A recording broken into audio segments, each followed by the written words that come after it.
Le 29 novembre 2017, Stéphane Pélissier, 45 ans, a été condamné à 7 ans de prison ferme par la justice grecque. Le crime de cet albigeois sans histoire ? Avoir refusé de laisser ses beaux-parents syriens aller vers une mort certaine en tentant de fuir leur pays.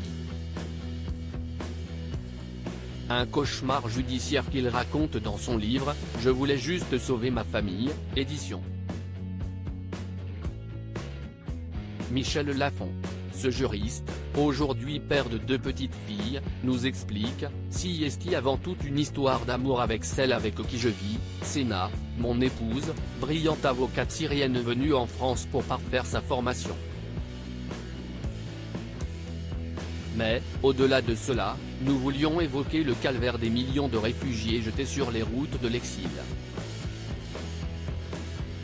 Pour la famille Al-Khatib, la douloureuse odyssée va commencer en août 2015.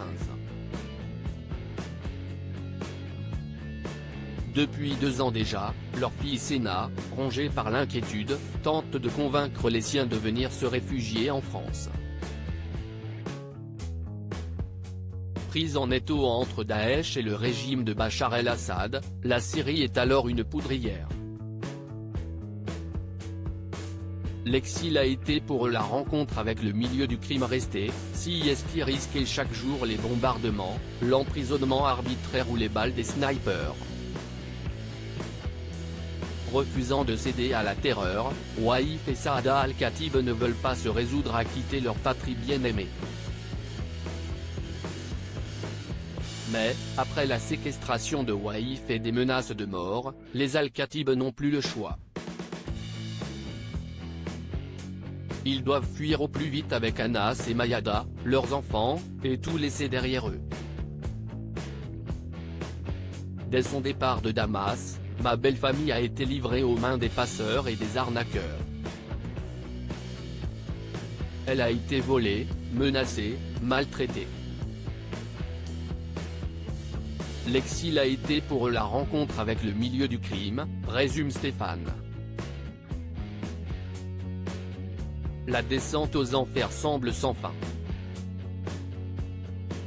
Lors de leur passage entre la Turquie et la Grèce, les Al-Khatib embarquent, de nuit, avec une 60aine d'autres réfugiés, sur un Zodiac de 8 mètres qui fait naufrage en Méditerranée, cimetière à ciel ouvert de tant de migrants.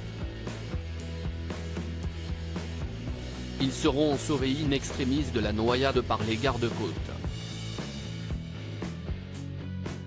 Blessée et traumatisée, la famille, qui a même perdu ses papiers, doit pourtant reprendre une embarcation de fortune vers l'Italie. 2 ou 3 jours de bateau, cette fois. C'était la mort assurée. J'ai tout laissé pour les ramener en France en voiture, raconte Stéphane. Séna est restée à Albi avec notre fille aînée qui venait de naître. Je n'ai pas vraiment réfléchi. Ma réaction a été instinctive. Et peut-être naïve. Mais, si c'était à refaire, je le referais. Je me voyais mal raconter plus tard à mon enfant que j'étais resté sur mon canapé alors que ses grands-parents se noyaient. Arrivé sur place, Stéphane embarque avec sa belle famille sur un ferry qui relie le port grec de Patra à Ancône, en Italie. Mais les douaniers les repèrent. S'ensuivent l'arrestation, puis la garde à vue dans des conditions indignes d'un État européen. En Belgique et en Allemagne, on n'est pas poursuivi quand on vient en aide à des sans-papiers. 2 jours plus tard, Stéphane Pélissier est libéré sous caution. La famille Al-Khatib, elle, continue seule sa route jusqu'en France, où elle obtient l'asile politique. En 2017, alors qu'il pense son calvaire terminé, Stéphane est convoqué par le tribunal de Patra et écope de 7 ans de prison ferme pour trafic de clandestins. Le pire, raconte l'Albigeois, si est que la justice grecque m'a ensuite proposé de racheter ma peine de 7 ans de prison moyennant une amende de 5 € par jour, soit 12 800 €. Puis, finalement, on m'a annoncé que je devais verser 14 000 € de plus au titre d'une taxe grecque de 110% sur les amendes. En gros, du racket institutionnalisé. Si j'avais été un riche passeur, j'aurais payé sans problème. Là, j'avais agi par humanité et j'étais condamné comme un vulgaire criminel par un État européen. Incapable de payer une telle somme, Stéphane est contraint de faire appel. S'ensuivent 2 années d'angoissants démêlés judiciaires avec la Grèce, qui accable sa famille. Les autorités françaises, de leur côté, tardent à lui apporter leur soutien. Une épreuve qui vient de trouver une issue heureuse avec l'acquittement en appel de Stéphane, le 1er mars, à Patras, le cauchemar judiciaire prend fin. La solidarité, la fraternité, l'humanité l'ont finalement emporté. Pressé de tourner la page et d'aider au mieux sa belle famille installée dans le Loiret, l'Albigeois n'oublie pas pour autant l'injustice générale que révèle son cas particulier. Il est temps d'en finir avec le délit de solidarité.